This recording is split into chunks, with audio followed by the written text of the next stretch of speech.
नमस्कार स्टार अभी तक चैनल में आपका स्वागत है। खबर केंद्रीय मंत्री की आगमन से संबंधित है। मंगलवार को विकसित भारत संकल्प यात्रा के तहत साहेबगंज जिला के तालझारी प्रखंड अंतर्गत ग्राम गोदाईढाप में केंद्रीय राज्य मंत्री शांतनु ठाकुर ने देर शाम केंद्र सरकार के जनकल्याणकारी एवं जन उपयोगी योजनाओं के जन जागरण एवं लाभार्थियों को उसका लाभ दिलाने हेतु भारत सरकार द्वारा कार्यक्रम आयोजित किया गया था उसमें शामिल हुए। इस मौके पर उन्होंने कहा कि भारत सरकार की जनकल्याणकारी योजनाएं चल रही है जिसका लाभ लोगों को मिल रहा है। केंद्र की सरकार सबका साथ सबका विकास चाहती है। केंद्रीय मंत्री ने कहा, भारत को एक विकसित राष्ट्र बनाना केंद्र सरकार की योजना है जिसमें सभी की भागीदारी आवश्यक है।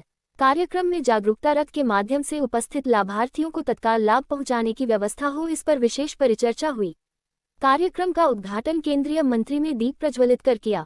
केंद्रीय मंत्री तालझारी में अजीत कार्यक्रम के बाद साहिबगंज में गोपाष्टमी पूजा के अवसर पर आयोजित कुश्ती प्रतियोगिता में प्रतिभागियों को पुरस्कार भी वितरण किया। मौके पर राजमहल विधायक अनंत ओझा, साहिबगंज उपायुक्त राम निवास यादव, पूर्व विधायक बोरेओ ताला मरांडी, भाजपा जिला अध्यक्ष रामदर्श यादव, रामानंद शाह, कुसुमाकर तिवारी, महेश कुमार मालतो साथ ही ग्रामीण इलाकों से काफी संख्या में भाजपा कार्यकर्ता शामिल हुए। रिपोर्ट 3 पहाड़ से अभिषेक के साथ प्रवीण, स्टार अभी तक, साहिबगंज, झारखंड। मंत्री जी के दिया हुआ एक बहुत बड़ा सोच है जो अगला 2024 में भारत को पूर्ण विकसित करने का जो प्रयास है, हर एक तरफ से, हर एक साइड से भारत को विकसित होना है और यही संकल्प लेके हम लोगों ने उतरे हैं। आज ये बादभंगा जो हमारा पंचायत है, यहाँ हमने हमारा आज हमारे सरकार की तरफ से यहाँ रखा गया है प्रोग्राम। तो मैं मानता हूँ कि जब देखिए अभ्यंतरीण जब विकास होगा तब बाहरी विकास ऑटोमेटिकली निकाला। इसलिए सबसे पहले ज़रूरी है जो लोग गरीब हैं, बिलो कैटेगरी लेवल के नीचे हैं, उन लोगों को विकसित कराना है। बहुत सारे प्रकल्प जो केंद्र सरकार ने लागू किए हैं और उसके माध्यम से लोग लाभार्थी हो रहे हैं। हम लोग उसी को अच्छी तरह से लोगों के पास पहुंच रहा है या नहीं पहुंच रहा है, उसी को देखने के लिए हम लोगों को जिम्मेदारी दिया गया है। तो हम लोग देख रहे हैं कि हमारे जो ऑफिसर्स लोग हैं, हर एक डिस्ट्रिक्ट के जो डीसी, डीएम जो हैं और सारे दूसरे विधायक लोग हैं, वहाँ का मुखिया लोग हैं, सब अच्छी तरह से ये काम कर रहे हैं, पंचायत वगैरह। तो मैं मानता हूँ जब अभ्यंतरीण रूप से इसका बहुत विकास होगा तब ये बाहर के रूप में हम लोग जो दूसरे विकसित देशों को टक्कर देना चाहते हैं तब कामयाब होगा।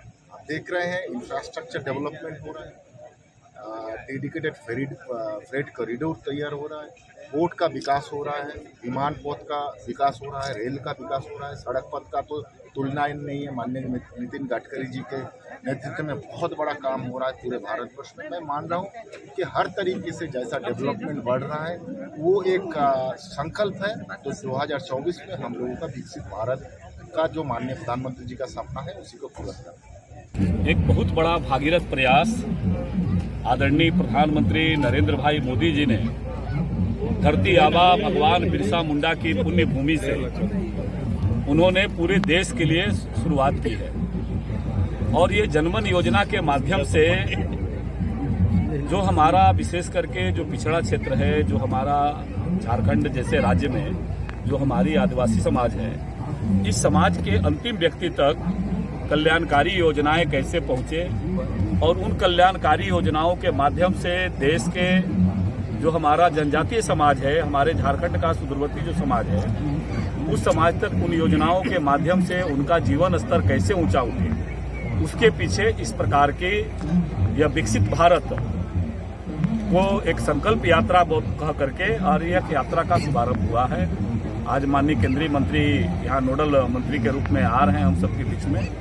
मैं अभी थोड़ा जानकारी ले रहा था। मेरे लिए भी एक बड़ा सोच था, ये कल्पना से भी परे था कि जितनी भी योजनाएं भारत सरकार की चलती है, अगर उन सभी योजनाओं का स्टॉल यहाँ लगा रहता तो शायद हमारा यह सुदूरवर्ती पंचायत के लोगों को अधिक से अधिक लाभ मिल सकता। हमको आशा है कि हमारे बीडीओ साहब कल जहां मंत्री जी का कार्यक्रम है वहां सारे विभाग जो जुड़े हुए हैं, जैसे पेंशन का विभाग है, जैसे और भी सामाजिक सुरक्षा के कार्यक्रम के विभाग है, तो सभी योजनाओं का हमारे जनजातीय समाज को लाभ कैसे मिले इस दिशा में सरकार को प्रयास करना चाहिए। सर, यहाँ पर विभिन्न विभाग का जो स्टॉल नहीं लगाया गया है, इसमें ना कहीं प्रशासनिक अधिकारी पर सवाल उठ रहे हैं, आखिर क्यों नहीं लगाया गया है?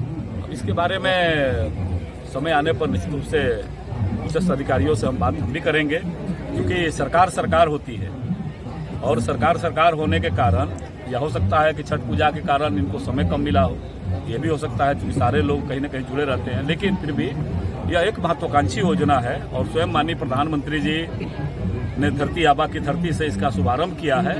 इसलिए इसका अधिकाधिक लोगों तक यह शासन तंत्र में बैठे हुए जो घटक है उनके ऊपर कंधे पर जिम्मेवारी है कि एक लक्ष्य निर्धारित करके एक निर्धारित समय के अंदर कैसे हम अपने जनजाति समाज को अपलिफ्ट कर सकते हैं, उनके जीवन स्तर को ऊंचा उठा सकते हैं। और यह तभी संभव है जब उनके लिए लोक कल्याणकारी जो योजनाएं राज्य सरकार के द्वारा, केंद्र सरकार के द्वारा जो चलती है, उन योजनाओं का 100% लाभ हम उन तक पहुंचाने में कामयाब हो जाएंगे, तो स्वाभाविक रूप से उनका जीवन स्तर भी आगे बढ़ेगा। और यशस्वी प्रधानमंत्री जी की जो संकल्पना है विकसित भारत बनाने की, उस कल्पना को हम सब लोग साकार होते हुए अपने आंखों के सामने हम सब देख सकेंगे। सर